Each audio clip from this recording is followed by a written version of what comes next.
Michigan's been dominant. Who has Michigan played? You can take it either way, but each and every week we get another data point and we find out more about this football team that has made it through the non-conference schedule at 3-0. Rutgers is coming up next. We got Justin Rowe on the line from Blue by 90 podcast to help break down the Wolverines as he does each and every week here at the Voice of College Football. Justin, how's it going today? Doing well.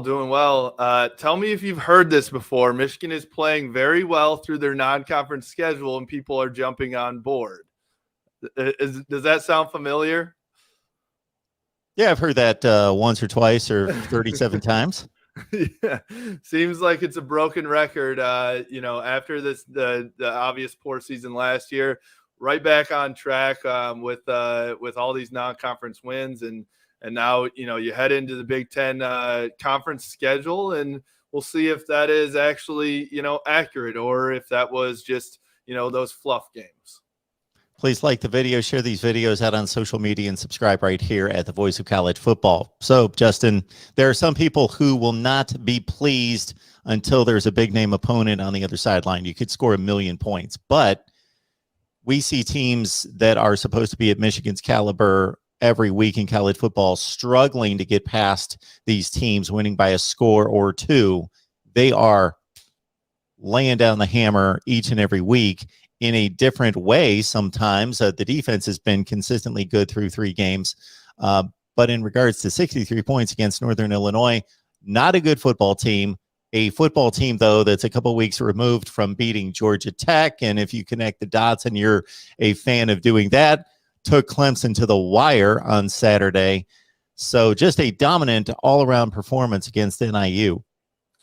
Yeah, I mean, I definitely agree with you. You have to take into, effect who that opponent is. But Michigan through 3 games, and especially on Saturday, did what they're supposed to do against an inferior opponent. So I don't think you can take anything away from them in that. And so what I think I was most pleased about, and most fans would probably agree, is after Washington, where they ran it 50 sometimes and barely threw the ball, they only had Cade McNamara had 44 yards passing. They went back to what they were doing in week 1, where they took some deep shots. Obviously, running the ball was still the identity. Blake Corum, Hassan Haskins, even Donovan Edwards got in there and all played really well.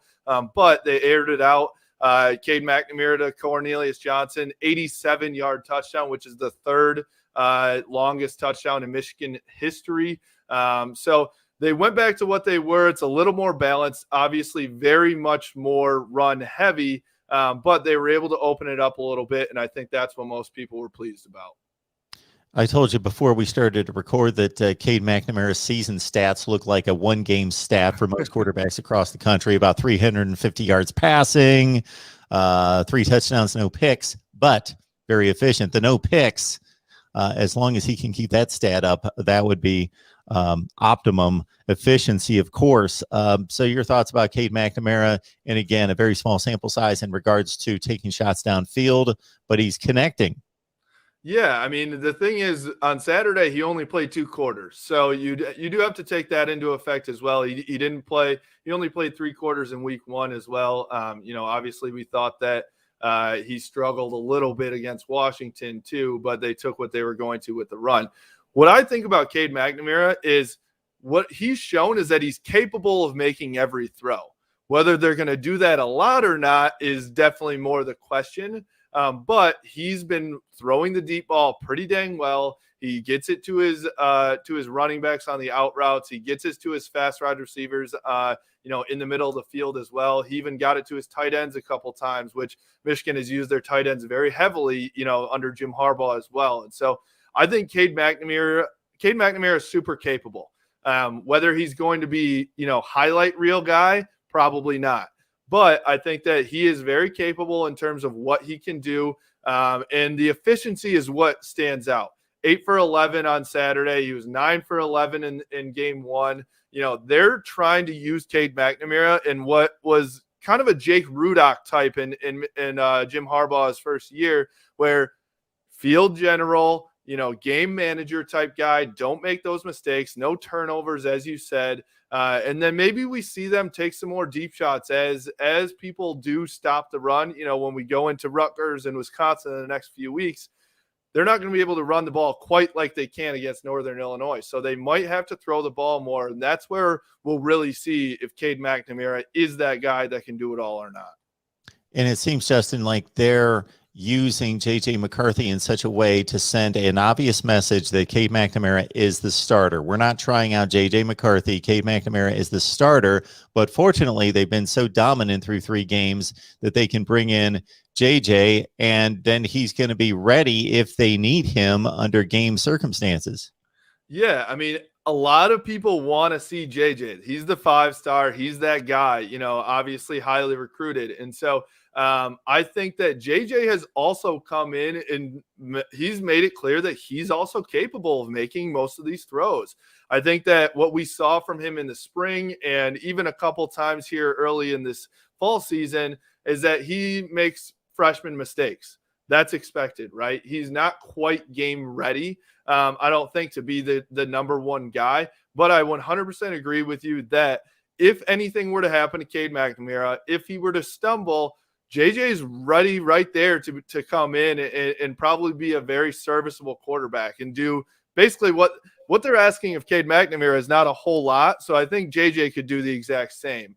Now, the thing is that I think if JJ comes in, we saw him actually run the ball a couple times. He had some read options where he pulled and took it and showed his legs. And that's what he can give to this offense that Cade McNamara can't quite do as well. And so I know there's a portion of the fan base that says, hey, if this is all we're looking for in a quarterback, why not throw the guy in that can chuck it very deep, use his legs, be super versatile, and see what happens? Because I don't know, Mark, here's my question.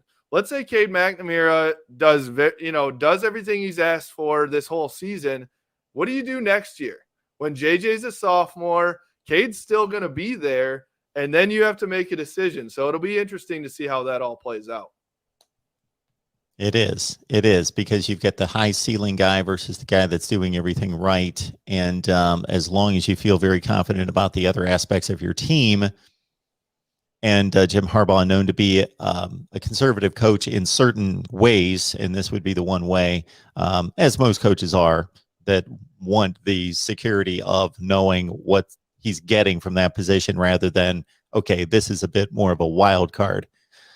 So we will, of course, track that as we go. But Michigan fans also, from the standpoint, as you mentioned before we started to record, from a tandem standpoint, got to see something maybe of the future opening the second half with not just JJ at the quarterback position, but Donovan Edwards doing his thing with 86 yards rushing right behind him in the formation.